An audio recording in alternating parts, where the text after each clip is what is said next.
Hello பிலாஷ் வெஸ்டஸ் here. நீங்கள் எப்பாச்சும் உங்களை நீங்களே ரெக்கார்ட் பண்ணியிருக்கீங்களா? ஸோ ரெக்கார்ட்னா வந்து தப்பாக எடுத்துக்காதீங்க. நீங்கள் வந்து இந்த பர்த்டே விஷயம் அந்த மாதிரி கிடையாது.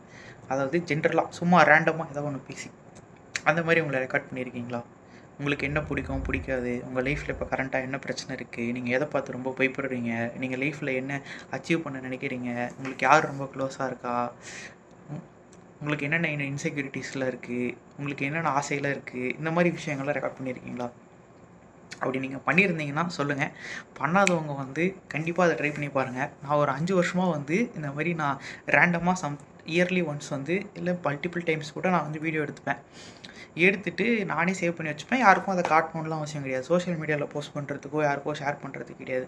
நம்மளே நமக்காக மட்டும் நம்ம மட்டும்தான் பார்ப்போம் ரெக்கார்ட் பண்ணுறது தான் நம்ம வந்து இஷ்டத்துக்கு ரேண்டமாக பேசுவோம்.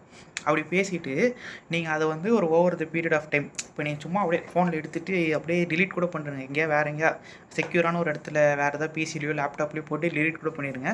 ஒரு ஒரு நல்ல டைம் போயிட்ட அப்புறம் ஒரு 1 இயர் 6 மந்த்ஸ் அந்த மாதிரி போயிட்ட அப்புறம் நீங்கள் திருப்பி அந்த வீடியோ பார்க்கும்போது உங்களுக்கு நிறைய விஷயம் புரியும்.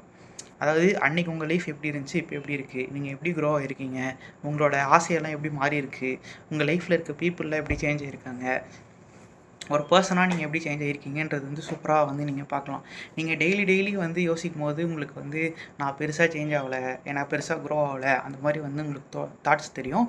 அதே மாதிரி ஒரு மாதிரி ப்ரூஃபாகவுமே நிறைய விஷயம் இருக்காது. அது உங்கள் மைண்ட் செட் எப்படி இருக்குன்னு தெரிஞ்சுக்கிறதுக்கு வந்து பெரிய ப்ரூஃப்ஸ் வந்து எவிடன்ஸ் தான் இருக்கும் தவிர ஆக்சுவலாக வந்து ஒரு ப்ரூஃப் மாதிரி இருக்காது. நீங்கள் போட்ட போஸ்ட்டு அந்த மாதிரி சில விஷயங்கள் தான் இருக்கும். பட் நீங்களே பேசி ரெக்கார்ட் பண்ணும்போது உங்களோட நல்ல அண்டர்ஸ்டாண்டிங் இருக்கும். ஸோ நீங்கள் உங்களை பற்றியே நிறைய விஷயம் தெரிஞ்சுக்கலாம். ஓகே, நம்மளால் இவ்வளோ பண்ண முடியுது, நம்ம இவ்வளோ பண்ணியிருக்கோம், நம்ம இப்படிப்பட்ட ஆள் அப்படின்றது நமக்கே தெரிஞ்சுக்கிறதுக்கு வந்து இன்ட்ரெஸ்டிங்காக இருக்கும். நிறைய நேரம் வேடிக்கையாக இருக்கும், சில நேரம் பயங்கர எமோஷ்னலாக கூட இருக்கலாம். ஸோ இது மாதிரி வந்து நான் நேற்று தான் வந்து பார்த்தேன். நான் 5 வருஷத்துக்கு முன்னாடி போட்ட வீடியோ பார்த்தேன். கொஞ்சம் காமெடியாக இருந்துச்சு. இல்லை ரொம்ப காமெடியாக தான் இருந்துச்சு, கிரிஞ்சாக இருந்துச்சு. ஆனால் சில எமோஷ்னலான பாயிண்ட்ஸுமே இருந்துச்சு அதில். ஸோ அதனால தான் அந்த எக்ஸ்பீரியன்ஸ் வந்து எல்லாருமே பண்ணி பார்க்கணும் அப்படின்னு நினச்சேன். ஸோ நீங்களுமே வந்து நீங்கள் பேசுகிறத வந்து உங்கள் கரண்ட் சிச்சுவேஷனை வந்து இல்லை ரேண்டமாக ஏதாச்சும் உங்கள் மைண்டில் என்ன தோணுது, நீங்கள் என்ன யோசிக்கிறீங்களோ எல்லாத்தையுமே ஒரு 5-10 நிமிஷம் ரெக்கார்ட் பண்ணி அப்படியே வந்து எங்கேயா சேஃபாக போட்டு வச்சுக்கோங்க. ஓகே, அவ்வளோதான் இந்த வீடியோக்கு. டூ ஆடிலோ லவ் ஆடிலோ. பை.